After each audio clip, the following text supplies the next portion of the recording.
Olá, queridos. Aguardando um pouco o pessoal entrar. Henrique, Josimar, Aron,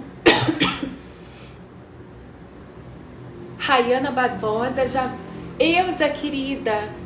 Rodolfo Pamplona, meu mestre, que sou uma admiradora, já vou chamar aqui.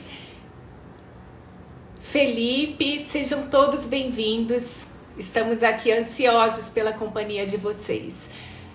Dirley Cunha, que honra sua presença nesta live. Josimar Neto. Já vou chamar o Dr. Rodolfo.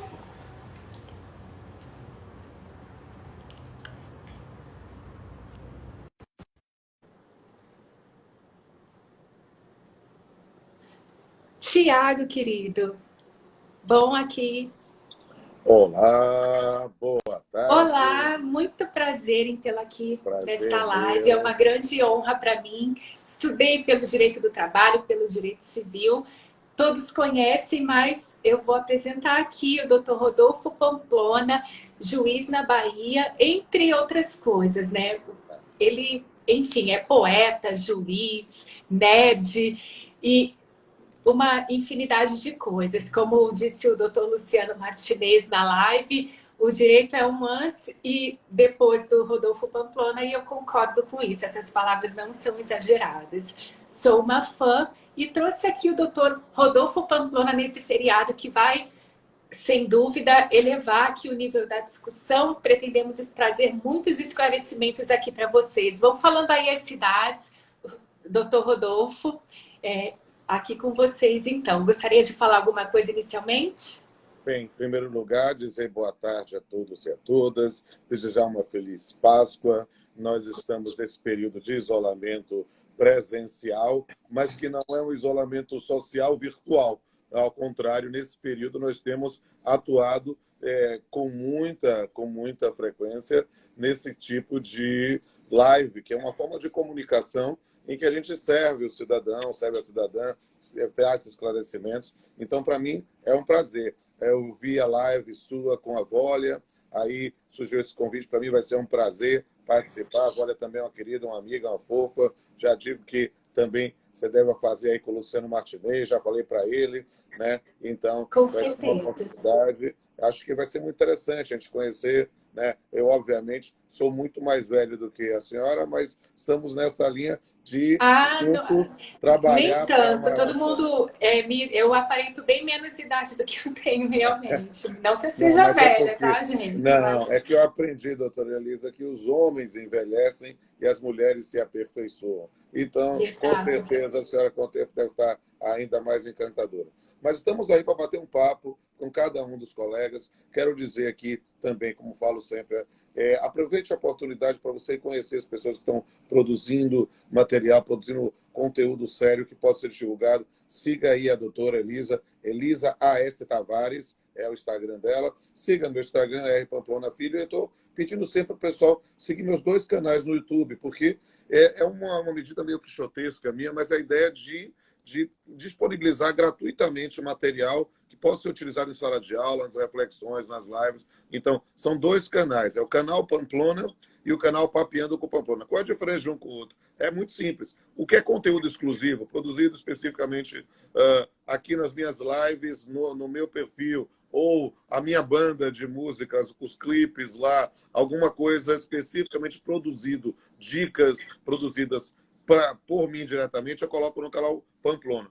E o que é compartilhado, por exemplo, os próprios episódios do talk show lá do Papeando com Pamplona, a minha parte poética que eu recito com a paz. E as lives, inclusive a live que eu vou fazer, que eu estou fazendo aqui com a doutora Elisa, fica no canal Papeando. Mas é por isso que eu peço, sigam os 2, porque você vai ter a forma de triagem que fica mais fácil para compartilhar o que está no canal Papeando e quem vê exclusivamente lá no canal Pamplona. Para mim vai ser um prazer ter todos lá. E, doutora Elisa, estou à sua disposição. Sabemos que lives devem durar no máximo 40 minutos, às vezes um pouquinho mais, mas não muito mais do que isso.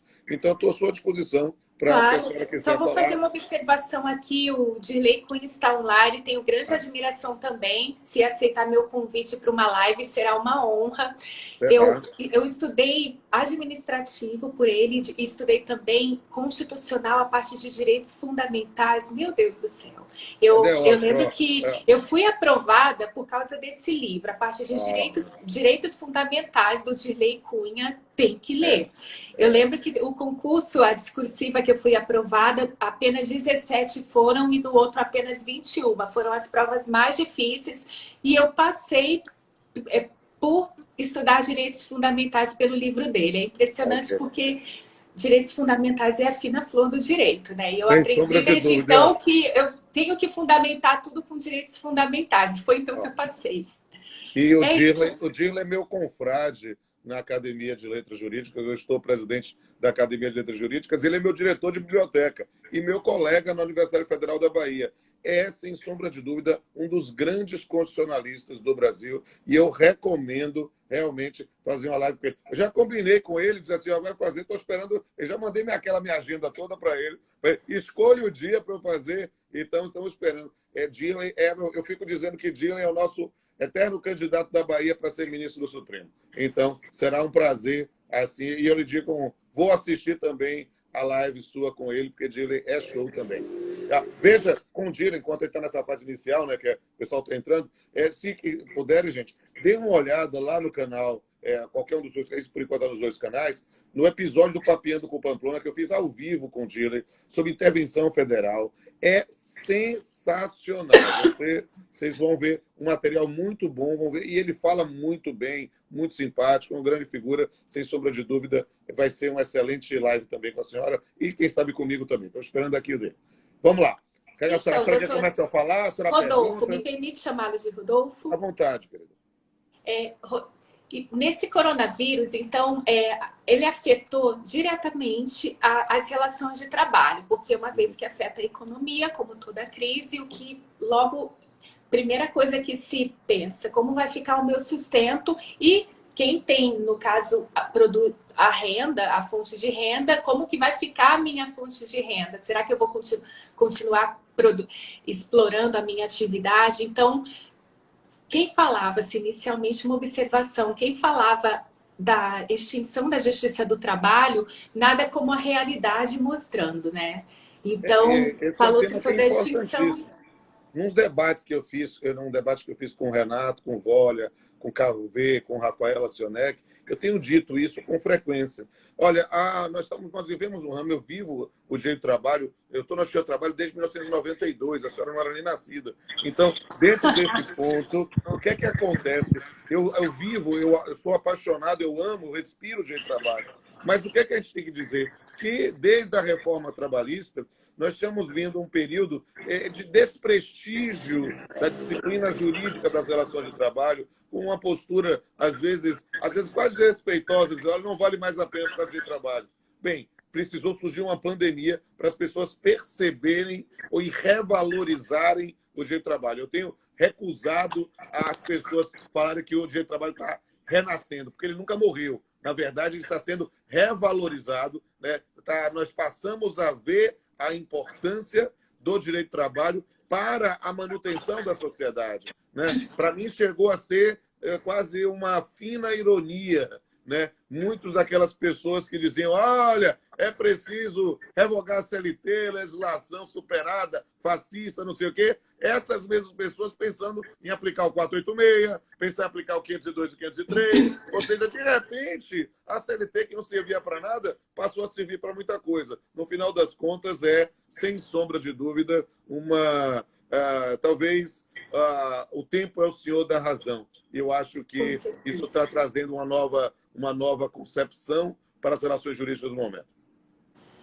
E como diz aquela frase, quando o direito ignora a realidade se vinga ignorando o direito. E o direito do trabalho é a realidade aí pujante que na crise é a primeira afetada, que é a questão do nosso sustento. Mas, então, falando dessas medidas provisórias, saíram com o reconhecimento ali pelo decreto legislativo do estado de calamidade, o decreto 6, E também teve a Lei 13.979, com a questão ali da importância internacional da questão de saúde pública, que é o coronavírus. E começou que nessa lei já tratou que a ausência do trabalho em razão do corona ou da suspeita não seria causa injustificada para o trabalho. Ausência. Depois, então, começou-se dessa forma as MPs a cuidar, já que se trata de fato de um momento de relevância e urgência, como diz ali o artigo 62 da Constituição.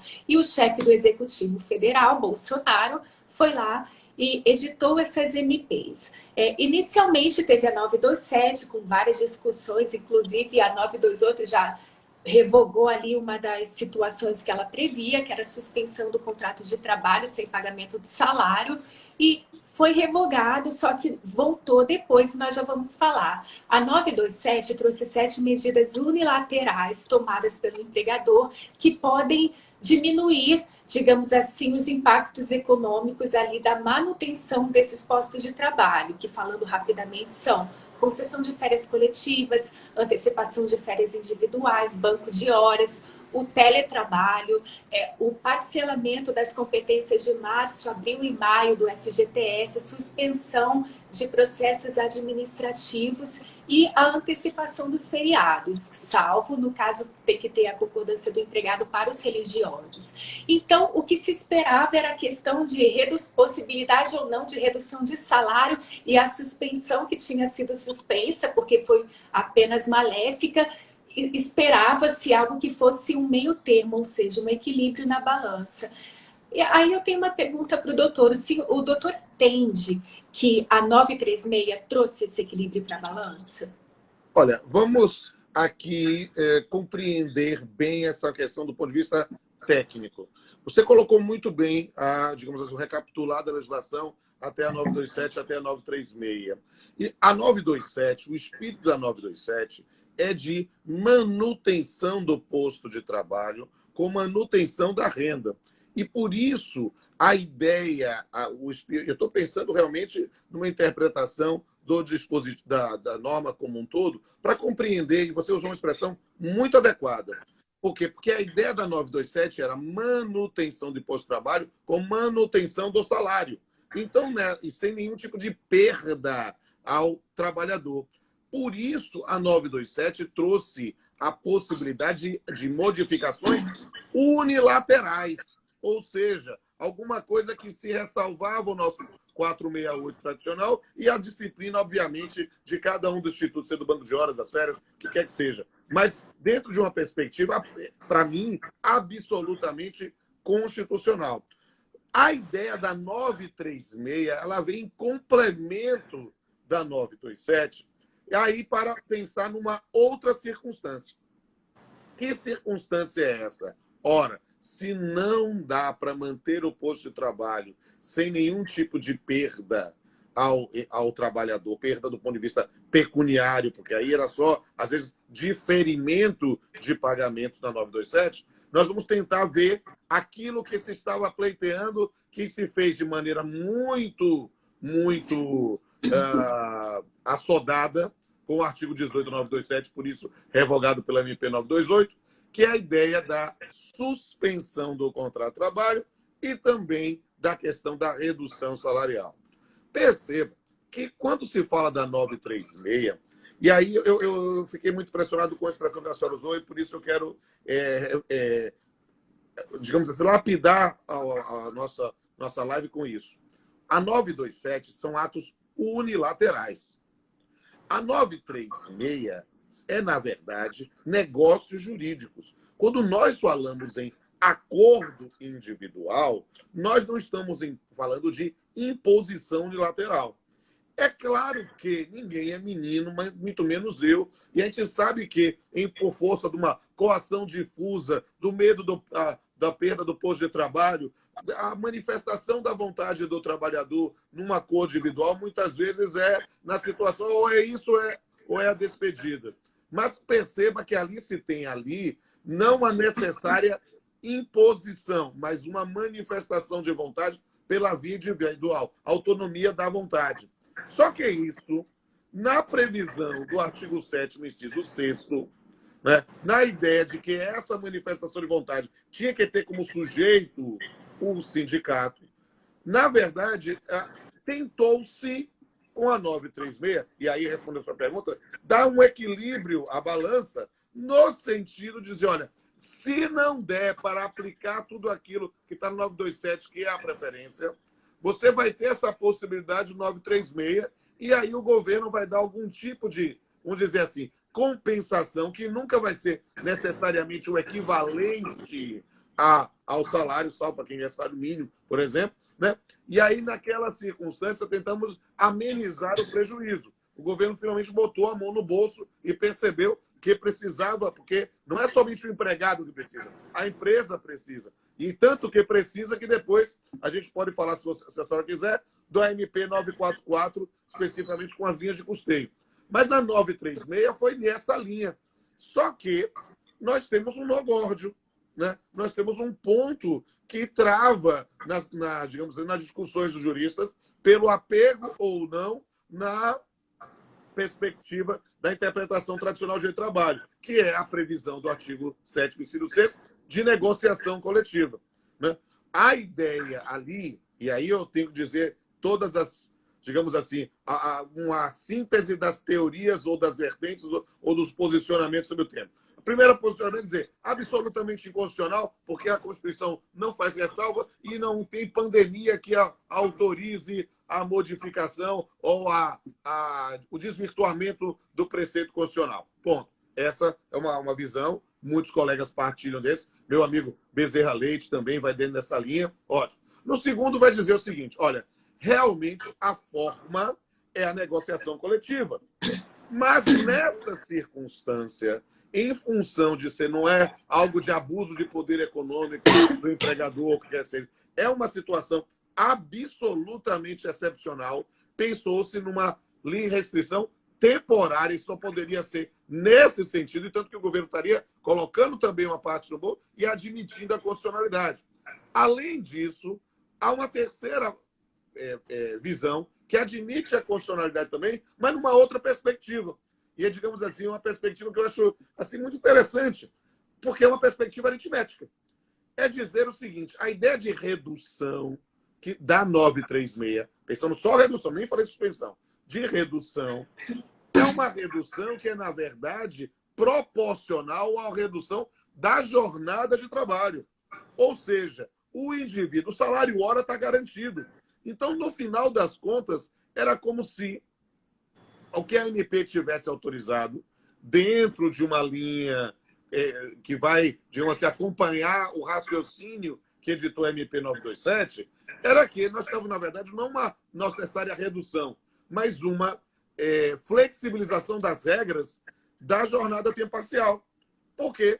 Porque na jornada tempo parcial, como é que é a regra da jornada tempo parcial hoje, de legislata, abstrair das MPs? O empregado só pode ir para a jornada tempo parcial, sendo empregado permanente, se for de comum acordo, e aí com a chancela da norma coletiva, todos os elementos para isso, né? Só dessa forma. Mas perceba, nessa circunstância, eu posso contratar diretamente, sem norma coletiva, alguém em jornada tempo parcial? Posso. Então, na verdade, nós estaríamos flexibilizando isso para tentar garantir. E como isso gera necessariamente também um potencial perda para o empregado, teríamos ali um lado. São visões, né, sobre essa questão. Então, perceba que muitas vezes, e me perdoe por estar dando uma resposta talvez tão longa, mas é a minha busca de completude, né? Na verdade, analisar se é a forma de reequilibrar acaba sendo nossa visão política e ideológica sobre o tema. Eu confesso que há vários campos a atuar. Por quê? Porque nesse ponto veio a liminar do Lewandowski e que usa expressões que acabam, se a gente pensa no rigor técnico da palavra, né, acabam gerando um tertium genus, um terceiro gênero. Por quê? Porque ele fala que é para cientificar o sindicato para respaldar ou para tomar a frente da negociação. Respaldar, e aí o professor de Direito Civil vai falar, respaldar é teoria do negócio jurídico. Respaldar é requisito de validade de forma, é chancela, homologação.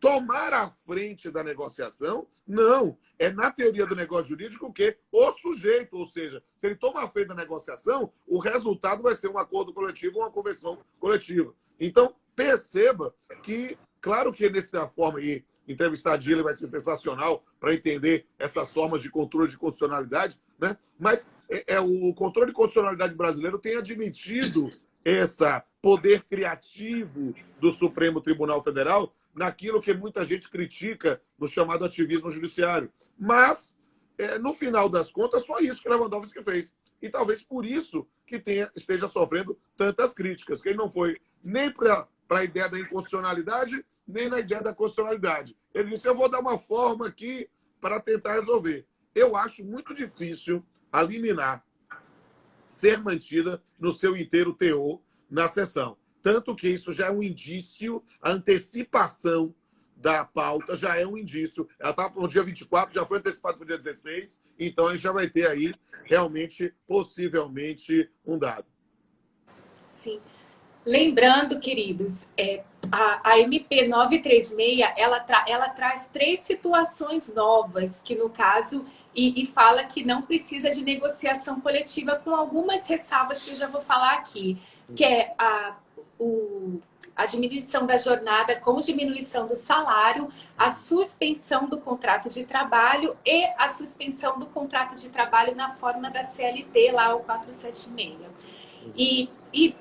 Segundo essa emenda provisória, por acordo individual entre patrão e empregado, desde que inscrito e o empregado receba em até 2 dias, é possível essa diminuição de salário, e ela faz a ressalva de que trabalhadores que ganhem até R$ 3.035 e acima do dobro do teto dos benefícios de prestação continuada da Previdência e que tenham curso superior, nesses casos pode ser individual. Entre R$ 3.035 e até o dobro do teto da Previdência tem que ter a negociação coletiva. Exato. Sendo que, então, porém, o que se criticou, a maioria dos brasileiros entram naquele padrão até R$ 3.035. Então, no caso, vai ter negociação individual com quase tudo, e o que é pior, porque entre os trabalhadores há os hipersuficientes, como no caso do que tem diploma e ganha a partir do dobro do teto da Previdência, porém há os hipossuficientes. E principalmente esses que se enquadram. Aliás, o trabalhador por si só, tendo em vista que ele é admitido, demitido, ele é considerado hipossuficiência no direito do trabalho. É a noção da vulnerabilidade decorrente da própria necessidade econômica. Sim, claro.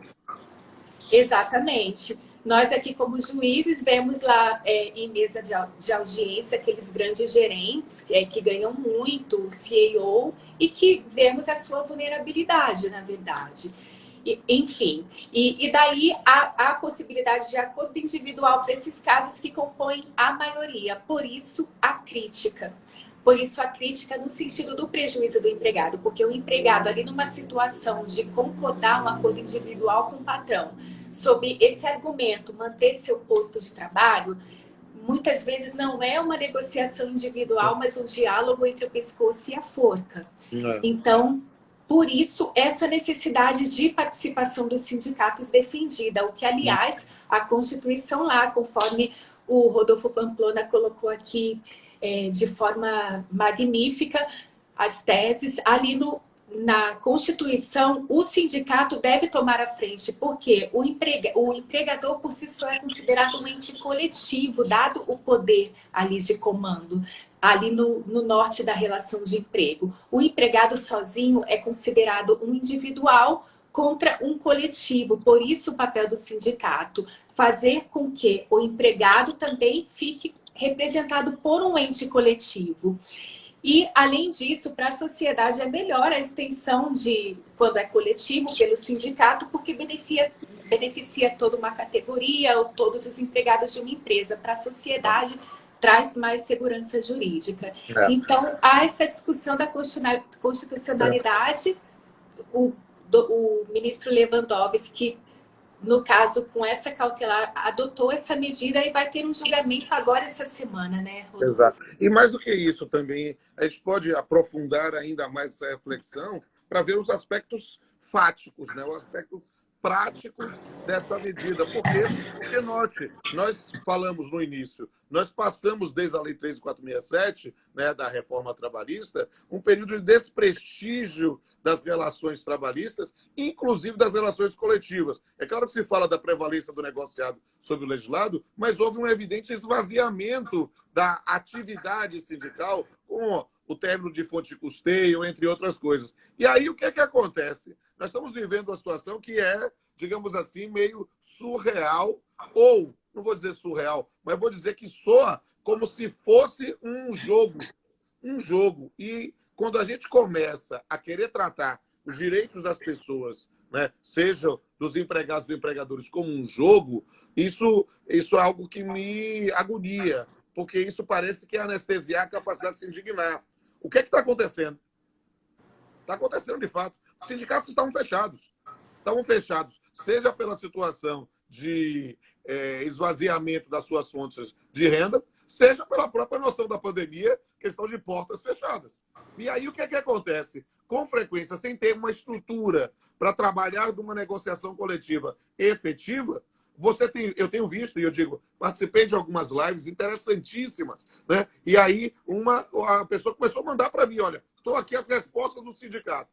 Não aceitamos essa redução porque ela é imoral, né? Ela quer apenas derrubar os trabalhadores. Um discurso meramente político esse ponto. Mas pode, é lícito ou não, quem vai fazer o controle de validade dessa manifestação? Perceba, quase num e-mail padrão, como se responde assim, Ctrl+C, Ctrl+V.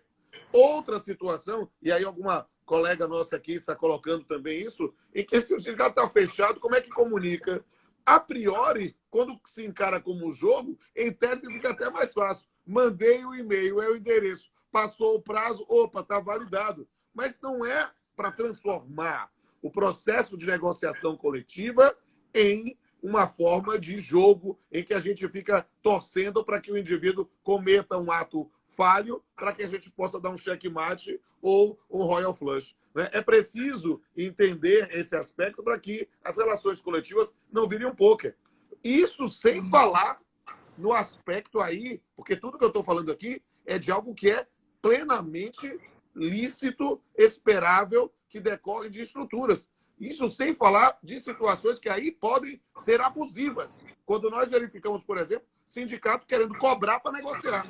Ou seja, eu só aceito se houver, em função disso, um custeio do sindicato. Perceba, na ideia de manutenção, parece até idôneo para eles. Eu digo, olha, não temos mais contribuição sindical obrigatória, não, a contribuição de solidariedade não vale porque precisa ter a validação, então isso, na verdade, é só a contribuição associativa, então não temos fontes de renda, então agora, para cada empregado, quero cobrar R$50, R$100, R$500, R$1.000. Ou seja, como se se desse um trunfo para o sindicato negociar para arrecadar fundos e se recuperar.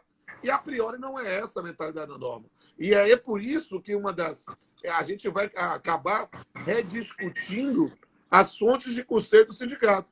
Por quê? Porque se no Congresso Nacional se discute as fontes de custeio dos partidos políticos, aí se tirou o custeio do sindicato e quer que o sindicato faça a coisa sem ter respaldo, quando muitos empregados nem sindicalizados são.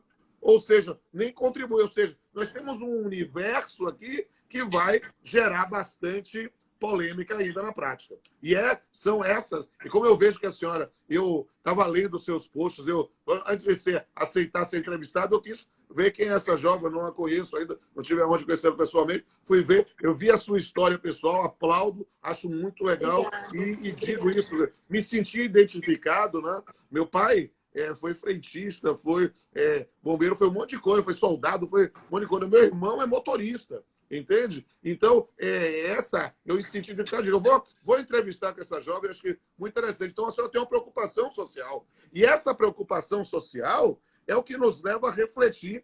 E aí eu vou usar uma expressão de alguém coroa como eu, né? Que é uma sinuca de bico. A gente fica, se correr o bicho pega, se ficar o bicho come. A gente está com um sistema que está com muita dificuldade de ser operacionalizado.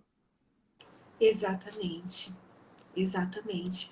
Ainda nessa medida provisória, algumas outras discussões, como, por exemplo, a quem se aplica. Há ali retira a aplicação de organismos internacionais e da administração pública, tanto para cargos como empregos públicos da administração pública direta e indireta. Então, muitos questionaram também a inconstitucionalidade, no caso, porque a administração indireta, lembrando, empresas públicas, sociedades de economia mista, pelo 173 da Constituição, elas se equiparam às privadas, inclusive em direitos e obrigações, de forma que foi questionada essa ressalva de não se aplicar a eles. No entanto, Rodolfo, em minha humilde opinião, eu entendo que não há inconstitucionalidade, porque se for lá no 61 da Constituição, diz que cabe ali ao Executivo, no caso fala o Presidente da República, mas pela simetria aplica-se aos governadores, prefeitos, a majoração salarial no caso de cargos, empregos, ou seja, da administração pública, o que inclui a indireta. Então, e no caso, por majoração, eu entendo que também, no caso de diminuição, numa situação excepcional, com base nesse complexo normativo, desde o decreto até a 13979, no caso, é constitucional, sim, inclusive, teve algumas PECs, né? Mas eu entendo que lei ordinária, conforme a própria Constituição autoriza, e a medida provisória tem o status de lei ordinária quando aprovada.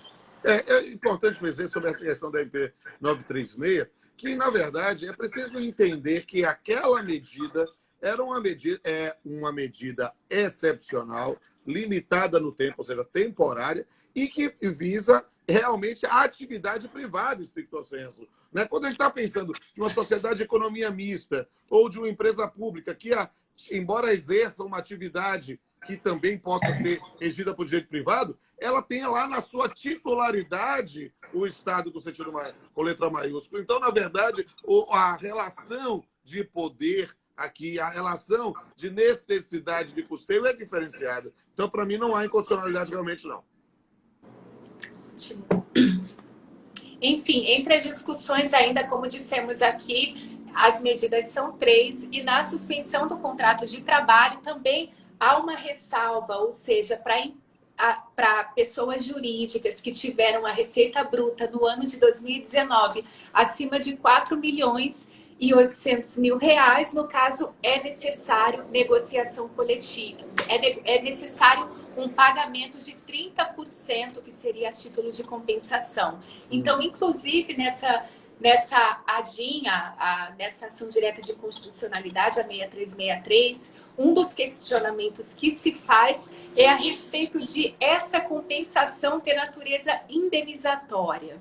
Então, também é questionado isso, inclusive uma nota pública, a ANAMATRA, uma nota pública citada, inclusive pelo Lewandowski, a ANAMATRA se posicionou no sentido de que sim, tem de subsidiar para manter os empregos, mas poderia o governo, por exemplo, retirar tributos da folha e não retirar a natureza de algo que é daquela natureza, ou seja, a natureza salarial. O que você acha, Rodolfo? Olha, acho que, na verdade, há uma confusão entre a crítica jurídica e a crítica política. A gente precisa fazer uma ressalva. A desoneração da folha de pagamento é um pleito dos juslaboralistas de todas as estirpes e colorações ideológicas, desde o mais bolsominion ao mais mortadela que a gente possa dizer. Né? Ou seja, aqui para não deixar ninguém. Aqui, na verdade, a ideia de desoneração sempre foi um grande pleito para pensar em fomento da atividade econômica.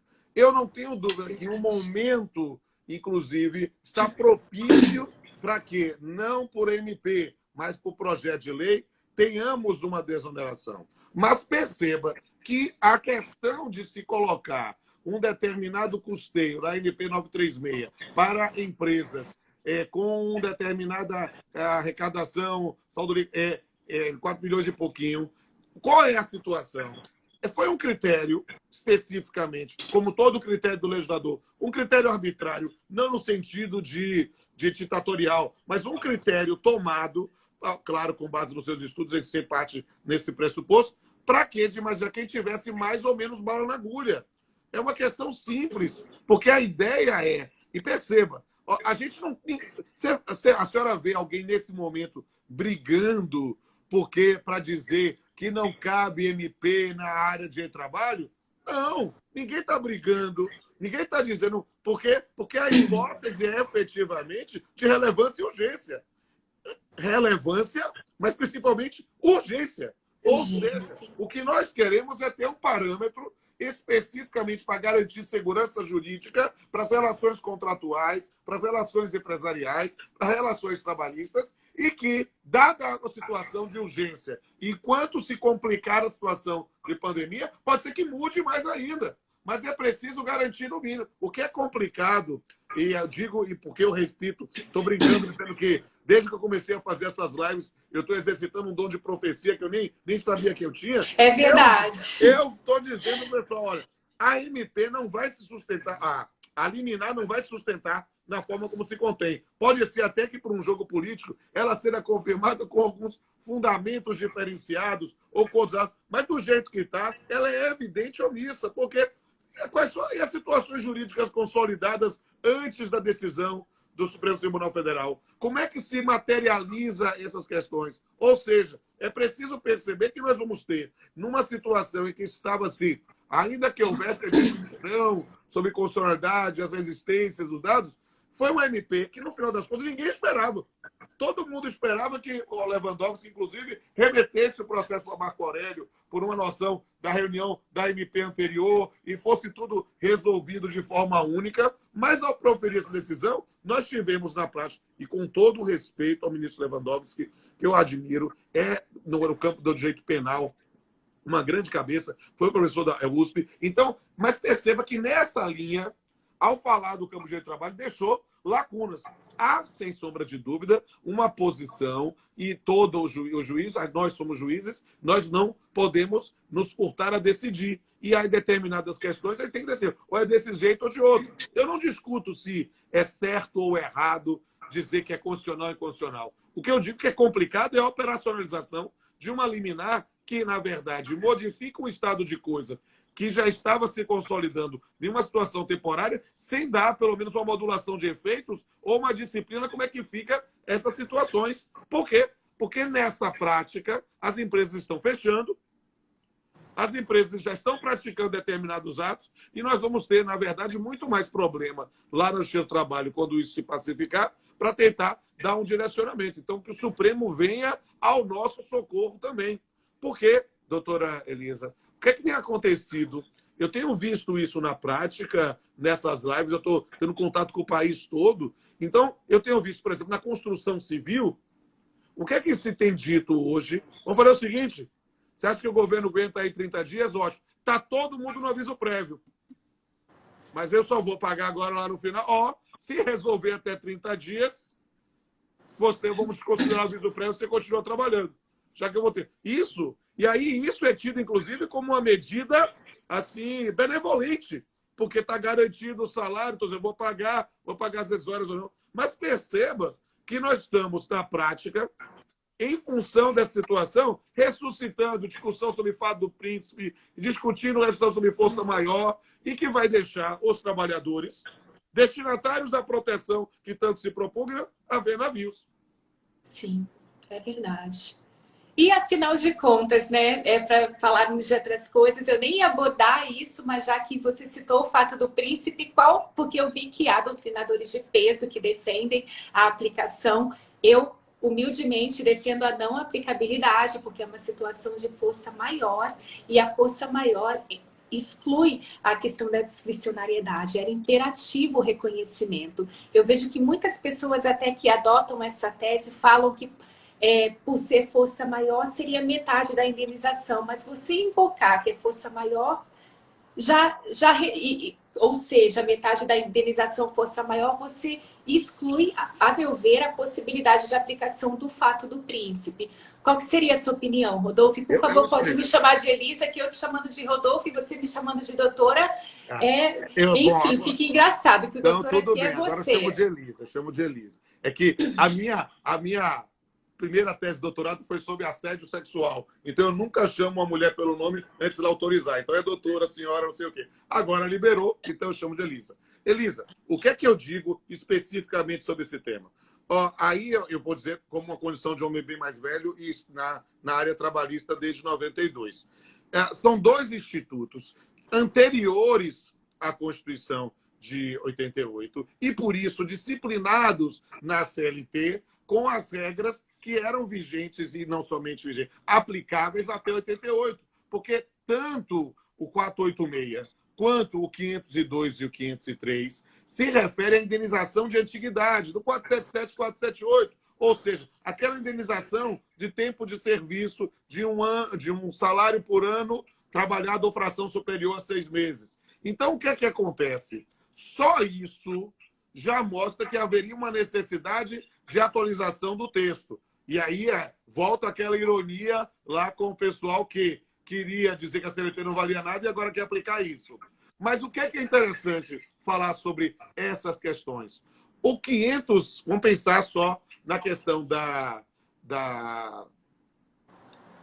suspensão, da extinção do estabelecimento por força maior, extinção da atividade. A gente já falou bastante aqui sobre redução de jornada, porque é o 502 e o 503. Vamos passar especificamente no corte da extinção do posto de trabalho. A extinção do posto de trabalho é por força maior. Força maior é um evento inevitável. É um evento em que, nessas circunstâncias, não tem como fazer mais nada. Muitas vezes, doutrinadores mais anteriores à minha base do direito civil, por exemplo. Eu sou da geração que está chegando aos 50 anos agora, né? Mas o pessoal, por exemplo, Caio Mário da Silva Pereira, saudoso, ele identificava a força maior com a força da natureza. E, na verdade, eu e Pablo, a gente trabalha mais a ideia de inevitabilidade ou a ideia de imprevisibilidade para força maior em caso fortuito. E a compreensão disso? Porque não vai ter uma diferença técnica no texto do Código Civil. E aí, por que eu explico? Eu estou fazendo toda essa digressão. Porque a ideia de força maior, a extinção de uma atividade, é evidente, por exemplo, em Brumadinho, em Mariana. Sim. O indivíduo tinha lá uma pousada que simplesmente está destruída. Ou seja, não foi possível evitar. Não há, nesse ponto, uma circunstância que possa dizer, mas existe ainda, pensando no 502, existe. E o pagamento lá é de 50% da indenização de antiguidade. Indenização de antiguidade não tem mais nada hoje. Então, na prática, para o cara receber a indenização de antiguidade, ele precisaria estar trabalhando para o mesmo empregador desde antes de 5 de outubro de 88. Isso é algo praticamente inviável de se ver na prática. Então, o que é que acontece? A doutrina constrói a ideia da força maior para não querer inventar muita novidade nos 50%, sim. Admitindo 50% da multa do FGTS, ou seja, em vez de 40%, 20%. Por quê? Porque o FGTS está lá depositado. Então, nessa circunstância, seria essa redução. Há quem aplique também para o aviso prévio, né? Mas, embora aviso prévio, tecnicamente, não é valor, é comunicação. O que é valor é o proporcional. Então, mas dá para aplicar. Mas só para esses dois. O resto é o empregador pagar tudo. E não dá para dizer, não dá para pagar nada porque é força maior. Não, porque a disciplina normativa infraconstitucional, que é a CLT, manda pagar. Ou seja, a menos que a gente diga, a CLT não se aplica nisso. É um caminho. Isso é para força maior. E me permita discordar de você, querida, né? Que para mim pode até... Isso está no debate maravilhoso aqui para o pessoal aqui, né? Os esclarecimentos. Estou à disposição, querida. Então, a noção da força maior é possível caracterizá-la, mas na maior parte das situações vividas no Brasil, Não é força maior, é fato do príncipe mesmo. É ato de autoridade, é o factum principis. Por quê? Porque se temos, na verdade, vamos dar um exemplo, né? De restaurantes em shopping centers e que, por um decreto municipal, não se pode mais funcionar. Opa! Então, na verdade, a atividade. Então, embora tenhamos uma situação de uma pandemia com características da inevitabilidade, que é da força maior, nós temos um ato jurídico emanado de um ente estatal para determinar isso. Mas é só do município? Não. Pode ser do governador do estado, a depender de quem partir a ordem. Eu sei que a senhora é TRT da segunda região. Nós estamos vendo a manifestação aí do senhor governador do estado aí. O daqui para quê, por exemplo, mesmo aqui em Salvador, que nós temos em relação a atos do prefeito, nós temos ter, às vezes, atos do governador em relação à rodoviária, que é, na verdade, estadual. Então, o fechamento pode ser por ordem. E aí, nessas circunstâncias, é preciso entender que é possível caracterizar, sim, o factum principis. Só que, falando não como jurista, não como juiz, mas como cidadão preocupado com a realidade social. Eu vou usar uma expressão bem baiana, tá? Perdoe minha baianidade. Adoramos. Tá certo? Invocar o fato do príncipe para o empregado é um esparro. Por quê? Por quê? Porque o empregador diz: estou extinguindo a atividade porque não tenho que continuar por culpa do prefeito, do governador, tal. Ele vai distinguir o empregado, vai botar no olho da rua sem pagar nada. Por quê? Porque nessas circunstâncias, não, eu vou pagar as verbas que eu considero devidas independentemente da extinção. Ótimo, se eu tiver um empregador com esse grau de consciência, olha, ótimo. Mas em 28 anos na justiça, eu sei que essa é uma minoria. Então ele vai botar o empregado no olho da rua sem pagar nada. O empregado vai ter que ir para a Justiça do Trabalho ajuizar a reclamação trabalhista em face do empregador. Aí o empregador, em defesa, vai ter que suscitar o 486. Suscitando o 486, vai ter que ser chamado o ente federativo. E perceba que, ao suscitar, precisa delimitar qual é o ato da autoridade que impediu a continuidade da atividade econômica. Trago ao ente federativo que vai apresentar a defesa, ou seja, nós vamos garantir o contraditório, vamos ter que fazer uma instrução. Instrução. Perceba que na nossa prática, embora tenha mudado muito pós-reforma trabalhista, a acumulação objetiva é a regra. Então, eu vou fazer uma instrução tanto para discutir a questão do motivo da extinção, como para discutir também algum outro passivo. Hora extra, adicional de salubridade, adicional, se o indivíduo deduziu tudo junto, vai ser na mesma instrução. Vou proferir decisão e se eu, juiz, a senhora juíza, reconhece o ato de autoridade, o que remete o 486? O 486 diz que nessa decisão nós vamos remeter o processo lá para o órgão da justiça comum correspondente. Estadual, na maior parte dos casos, mas quiçá federal. E aí lá é que nós vamos ter a execução dessa decisão, isso sem estar falando da possibilidade de recurso da decisão aqui no Justiça do Trabalho. Enquanto isso, o empregado não está recebendo nada, né? E perceba que municípios, condenou município, a maior parte dos municípios, dos pequenos municípios desse país, tem a possibilidade de fixar para a RPV, para requisição de pequeno valor, valores, às vezes, de 1 salário mínimo, 2 salários mínimos. Porque o parâmetro lá estabelecido é um parâmetro até que se fixe a lei, era 60, 40 e 30, mas muitos fixam em 1, 2 salários mínimos. Então, no final das contas, vai para precatório, para receber verba rescisória. Isso sem gerar confusão de um eventual desmembramento que a senhora, com a acessibilidade que mostra ter, eu vou ter também. Talvez eu desmembre o processo do Justiça do Trabalho. O que não depende do fato do príncipe, eu vou executar aqui. E outro remeto para lá. Mas isso sempre pode ser objeto de controle judicial. Ou seja, às vezes invocar o fato do príncipe pode ser uma palavra mágica muito linda para tentar resolver, mas vai gerar uma situação de crise, de caos socioeconômico. Então, eu digo com com todo o carinho do coração, discordando de você, né?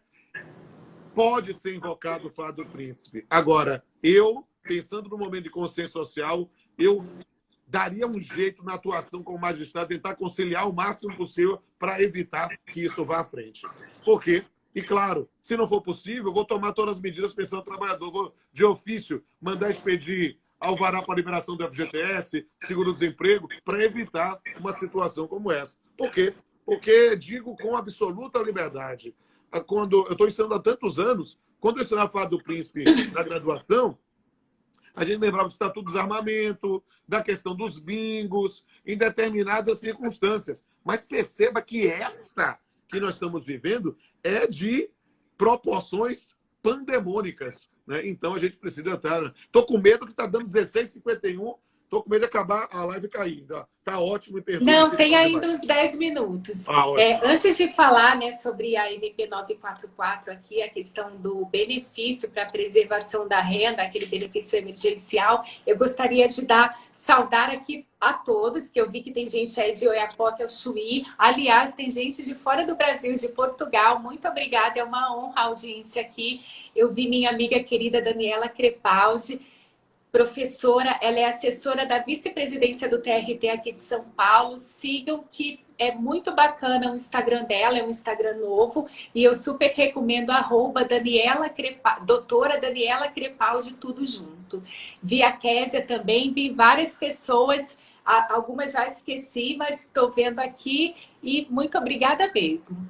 Aqui com o Rodolfo, já é uma honra estar com o Rodolfo aqui nesse debate, e com vocês nos acompanhando aqui, ficamos muito bem acompanhados. Mas chegando na questão da 944, esse benefício emergencial, lembrando, só uma observação rápida, no caso, o pagamento que recebe ali o empregado, aquele benefício emergencial de manutenção do emprego e renda, é com base no valor do seguro-desemprego a que o empregado teria direito no momento da rescisão. Porém, com seguro-desemprego não se confunde. Exatamente. Foi apenas um critério referencial, poderia ser usado outro. Então, não se confunde, inclusive não possui os requisitos lá da Lei 7998 de 90. O empregado que foi contratado um dia antes dessa paralisação, ele faz jus. Ele não faria o jus ao seguro-desemprego, mas faz jus a esse benefício. Duas questões práticas aqui rápidas que sempre perguntam: aplica-se a doméstica? Sim, aplica-se doméstica, aprendiz. Em meu entendimento, exclui o estagiário, porque é o empregado seletista. Concorda, Rodolfo? Concordo, só estou com muita dificuldade de entender como é que vai aplicar para as domésticas depois da liminar do Lewandowski. Mas sim, antes da liminar do Lewandowski, não tem o menor problema em aplicar para elas. Com certeza, a liminar do Lewandowski, no caso concreto das empregadas domésticas, fica... E, enfim, 100% delas se enquadram, ou seja, daquele valor de 3.035. Raramente vai ter uma empregada doméstica que ganhe mais que isso. Possível, vai ser uma situação excepcional, né? Situações excepcionais que não tem nada a ver com merecimento, porque elas merecem sim. Exato. E para toda, nós vamos ter uma pergunta aqui embaixo, para toda atividade que caracterizar o trabalho doméstico. Pode ser não somente da cozinheira, mas a cuidador de idoso, auxiliar de enfermagem, o motorista particular. Perfeito. Sim, e no caso a MP 944 trouxe um programa emergencial de suporte a empregos, e ele trata de um subsídio no caso da União, e com a participação de instituição financeira também, um total de até 2 salários mínimos para o empregado, toda a folha, desde que a empresa se enquadre, né, no ano anterior, 360 mil, até 12 milhões, 10 milhões, isso, acima de 360 mil e até 10 milhões, no caso até 2 empregados na folha de pagamento, terá o empréstimo e vai ser pago em até 36 meses, sendo que pode começar em 6 meses com juros de 13,75. E no caso, 85% é de recurso da União através do BNDES e 15% dessas instituições financeiras. E essa medida provisória prevê uma espécie de garantia provisória de emprego, porque proíbe a dispensa até o 60º dia posterior ao último pagamento. E qual que seria a consequência de dispensar nesse interregno que a medida provisória proíbe? Seria o vencimento antecipado das dívidas, ou seja, está lá 36 meses, dispensa no segundo, vem lá as 34 para pagar junto. E o Exatamente. que o senhor achou desse benefício, Rodolfo? Sinceramente, eu achei excelente.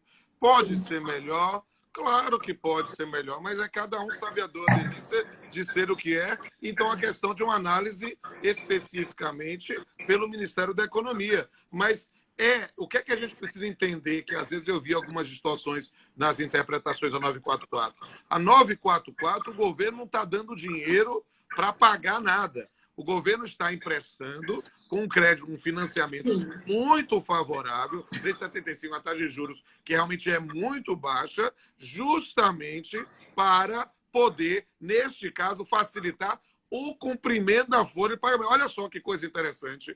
Na 936, nós estamos pensando em redução e o governo banca a diferença.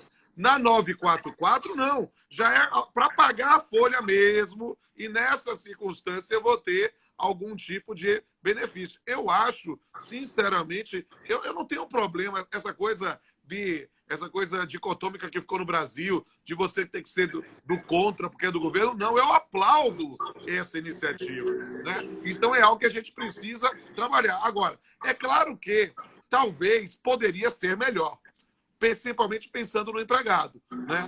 Nessa circunstância. Mas o fato de ter uma antecipação, né, dos vencimentos e com uma regra que é de boa-fé objetiva, que é o direcionamento específico para o pagamento da folha. Ou seja, se houver uma distorção, um desvio de finalidade, você vai incidir também nas sanções, é algo que mostra que ela foi bem pensada. Sim, e antes de encerrar, aqui temos uns 2, 3 minutos. Eu gostaria de declamar aqui pouco, um poema do Rodolfo Pamplona. Será o fim, triste fim. Na verdade, tudo muda. Só não muda a mudança. Tudo muda. As mudas voltarão a florescer. E os mudos imundos também. Por aí. Os exemplos vão ficar. E os trilhos voltarão a se encaixar depois. E é isso aí, é essa mudança constante e principalmente o nosso aperfeiçoamento como ser humanos frente a essas situações de crise. É verdade. Vai passar, vai mudar e voltará a florescer, né, Rodolfo Pamplona? Muito obrigada aí pela sua presença. Obrigada a todos. E sigam o Rodolfo Pamplona. Enfim, né, já teci aqui meus elogios, não preciso nem falar, ainda mais finalizando com esse poema de autoria do autor civilista e do direito do trabalho. É isso aí, Rodolfo. Muito obrigada e muito obrigada a todos. Obrigado, obrigado a você, Elisa. Obrigado a todo mundo que está nos assistindo. Siga aí Elisa A.S. Tavares, siga R. Pamplona Filho e siga meus 2 canais no YouTube. Esse vídeo ficará disponível 24 horas aí no Instagram de doutora Elisa, e também eu vou fazer o download e colocar lá do meu canal Papeando com Pamplona. Espero que vocês possam aproveitar o máximo e continuem assistindo as outras lives. Até a próxima. Ótimo. Às 18 eu tenho uma com a Egina Josita e o Rodolfo Pamplona tem outra também, agora às 17, né? Eu tenho, na verdade, 3 hoje. 17, agora uma live sobre direito contratual. Às 19, com o nosso colega magistrado também, Rodrigo, lá do Rio Grande do Sul. E às 20 horas, como é Semana Santa, um sobre religiosidade e direito do trabalho. A gente se encontra lá. No seu Instagram? Os 3 no meu Instagram. Ótimo, então acompanhem essa live imperdível, essas. Até mais. Todos fiquem bem e vamos que vamos. Bola pra frente. Tchau, muito obrigada. Tchau.